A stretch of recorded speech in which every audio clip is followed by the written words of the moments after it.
Caitlyn Clark is a white girl. Maybe I should mention her name is Caitlyn, so I thought y'all might know that. But if you don't watch basketball, you might not know that. Caitlyn is a white woman, white girl, white woman. She's grown now, I guess. And people have often said that she is getting all the benefits of white privilege, that she is a good player who's being cast as great, or a great player who's being cast as the greatest ever. This is the argument about Caitlyn Clark. And so people honestly have, in my opinion, overstated her weaknesses and understated her greatness. I think that there is a legitimate case to be made that Caitlyn Clark is the greatest player, greatest women's player that college basketball has ever produced. She certainly had the greatest career. That doesn't mean she's the best. Christian Laettner in men's basketball probably had the greatest career, along with Kareem Abdul-Jabbar. We could probably say Christian Laettner, Kareem Abdul-Jabbar, probably the two best college players we've ever seen if we're talking about their careers. Doesn't mean that Christian Laettner was more dominant than Shaq. It doesn't mean, that, people who were number one picks consensus like Tim Duncan weren't better prospects. It just means in college, if you talk about victories, success, domination of the competition, etc., there's some serious cases to be made for Caitlyn Clark. Is she my college GOAT? No. Cheryl Miller is, but we got also Cheryl Swoops. We got a few people who would be in that, and I'm from Philly, so I love Dawn Staley. So I have a few, but Caitlyn Clark is special, and we have to acknowledge that. She, despite being called overrated by a lot of haters, Caitlyn Clark was the number one pick in the WNBA draft. That is not a coincidence. That is not a coincidence. She's number one pick in the WNBA draft because she was the best player in the WNBA draft. Y'all can talk all this stuff y'all want about UConn and all this and that, all this and all that. She is special. She is dominant. But that's not what I'm here to talk about. The season has started. And Caitlyn Clark has not gotten off to the start that some people predicted. I was one of the people who said Caitlyn Clark is going to have an immediate impact in women's basketball. I said she is going to be a dominant player in women's basketball from the beginning. There are people like you, Princess, probably out there, my producer. Shout out to Princess, enjoying her, living her best life, hopefully. Not having to hang with me tonight. That makes your life automatically better. Who says she's going to struggle. But it wasn't just people like, fans and people who, prefer Angel Reese or who were big fans of, other teams and other people. It was people like Diana Taurasi. I mean, it doesn't get any more decorated. It doesn't get any more respected. It doesn't get any more brilliance in terms of a basketball mind than Diana Taurasi. Diana Taurasi is an NBA legend at this point, right? She was a college legend. And when you look at her career from UConn to Team USA, I mean, she's bringing the medals, the championships. Now she's in the WNBA. When you look at somebody like that, Diana Taurasi, when she says Caitlyn Clark is going to struggle when she gets to the WNBA, that's not crazy talk. The woman has been in the WNBA now 20 years. This is her 20th season, I believe. She has tons of scoring records, top 15 players of all time, top 25 players of all time, MVP of the league, 5 Olympic gold medals, 3 WNBA championships, number 1 overall pick, rookie of the year. She's all the things, right? There's just no argument that that she's not a decorated champion, 3-time NCAA champion. I mean, I'm talking about Kareem Abdul-Jabbar and Christian Laettner. You'd have to add Diana Taurasi among other people to the greatest player of all time, greatest college player of all time. Right? She said Caitlyn was going to struggle. Some people said, yeah, Diana Taurasi said it. That makes it true. Caitlyn ain't shit. Other people said Diana Taurasi hating because now there is a new sheriff on the block. And Diana Taurasi is just hating. She's just guarding her territory because, she's the new white girl on the block. Diana's like, I forget what she's like, Argentinian, maybe Argentine. She's Argentine and something. I don't know. Maybe it's Italy. I think she had time. I don't know. I don't know if she's part Italian or just lived there and played. You know what I mean? Your dad was a soccer player in Italy. Point being, She white. She looked white. And so a lot of people said they're just fighting over who's going to be the best white player ever, who's going to be the white GOAT. You know what I'm saying? All that said, the preseason came and Caitlyn Clark had some pretty good games.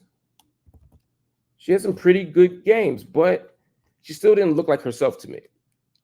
Now we go to the start of the regular season, and Caitlyn Clark has 2 games so far.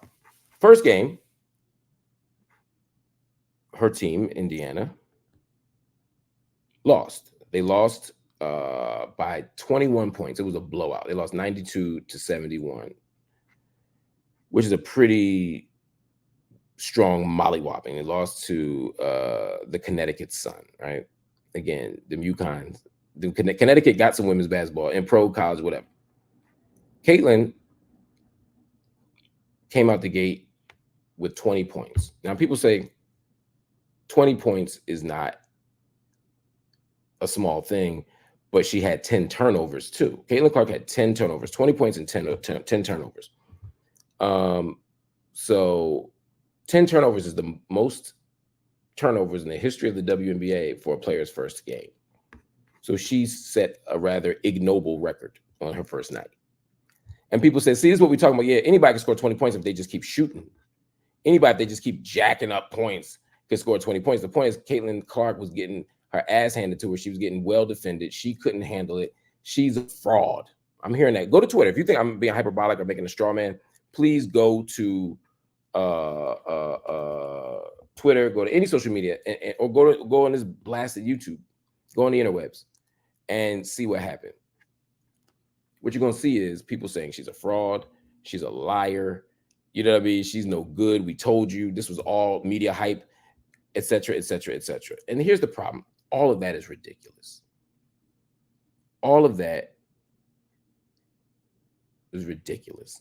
20 points is a lot of points against professional basketball players. But 10 turnovers is also an indefensible amount of turnovers for an elite point guard and for a franchise player. No player should get 10 turnovers ever. If you're not a franchise player, you shouldn't be having 10 turnovers because you shouldn't be playing that much. You should be back on the bench. And if you are a franchise player, you got to protect the ball, right? Anyway, the next game, she plays the New York Liberty. That means not they play the New York Liberty. Indiana plays the New York Liberty.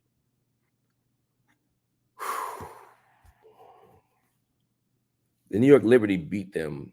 They beat the brakes off of them. Let me be honest with you. They beat Indiana by a score of 102-66. This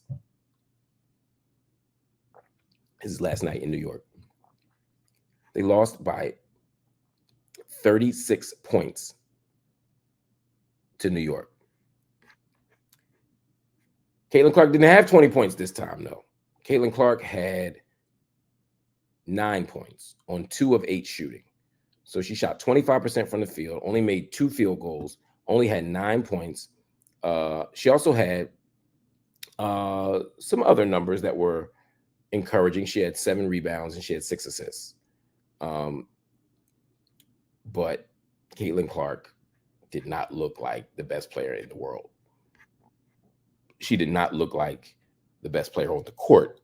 I think the best player on the court that night, from what I could see, well, there were 2 people, right? One is Breanna Stewart, who's the Liberty MVP. And then there was also Betnijah Laney Hamilton. Betnijah Laney Hamilton is, I don't like to compare women to men. I'll just say she's one of the better defenders in the WNBA. She is an elite on the ball defender. And she was in Caitlyn Clark's ass up and down the court. She made everything difficult for her in a way that Caitlyn probably has never seen, right? Because when you play UConn, there's a lot of people, but you know what I mean? When you play these elite teams, it's one night out of 20, maybe one night out of 5 or 10. And you keep working the system, right? Because there's a lot of weaknesses on the team. But now everybody's a pro. And Caitlyn Clark was well defended, and she finished with 9, 8, and 7. And now Diana Taurasi is looking like a prophet. People are like, oh my God, she was right. Now all the haters are looking vindicated. Here's the truth. Caitlyn Clark, I still believe, is the best player in this year's rookie class. Caitlyn Clark right now, today on May 17th, is probably one of the top 20, maybe top 10 players in the WNBA right now at this moment. But it always takes a minute to adjust. Now, I'm not copping a plea because I know I said she's going to come in and be an elite player right away. I still believe that. But even as an elite player, you're going to have a night or two where you struggle. You don't think LeBron James had a bad night in his first rookie year, even though he was an elite player from the beginning?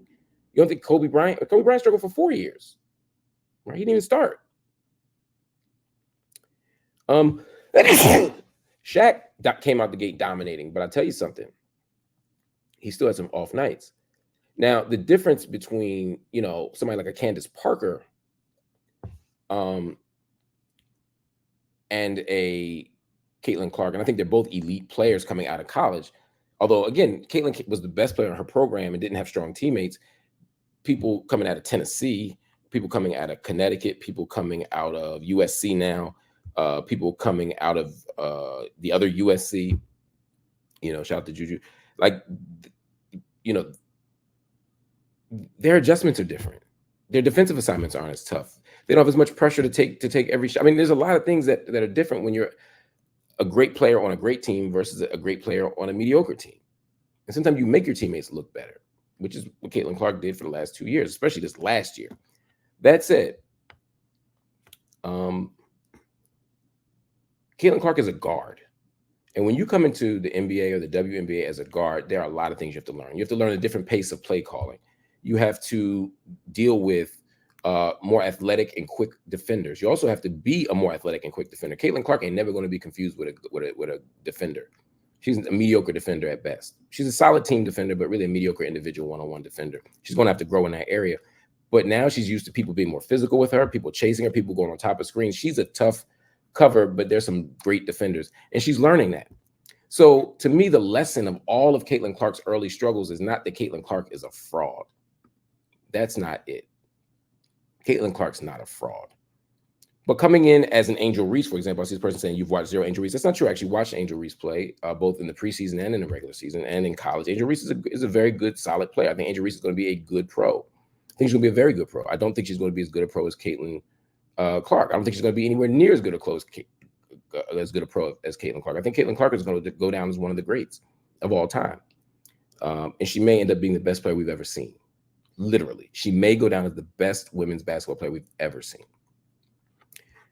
But when you are a big, when you're down there in the post banging, some of those adjustments are different. Again, you got to get used to the physicality. You got to get used to increased athleticism. Everybody's your height. I'm not saying bigs got it easy. I'm just saying it's a different kind of adjustment from bigs to a point guard, given the growth in athleticism. So the lesson here is not that Caitlyn Clark is a fraud. The lesson here is not that Caitlyn Clark isn't an elite basketball player. The lesson is, number one, most of y'all underestimated how good the WNBA was. The problem is many people, I'm talking mostly about men here, kept arguing WNBA is trash. It's not a good product. Nobody can play. And so some of you all who were trumpeting Caitlyn Clark as the savior of women's basketball were doing so not because she was incredibly popular and talented and just a spectacular person to watch play because of her style of play. It wasn't that. It's because y'all thought she was the first one that knew how to play. And that's why a lot of people got mad. Because before there's a Caitlyn Clark, there is a Cheryl Swoops. There is a Swin Cash. There is again a Sue Bird. There is a Diana Taurasi.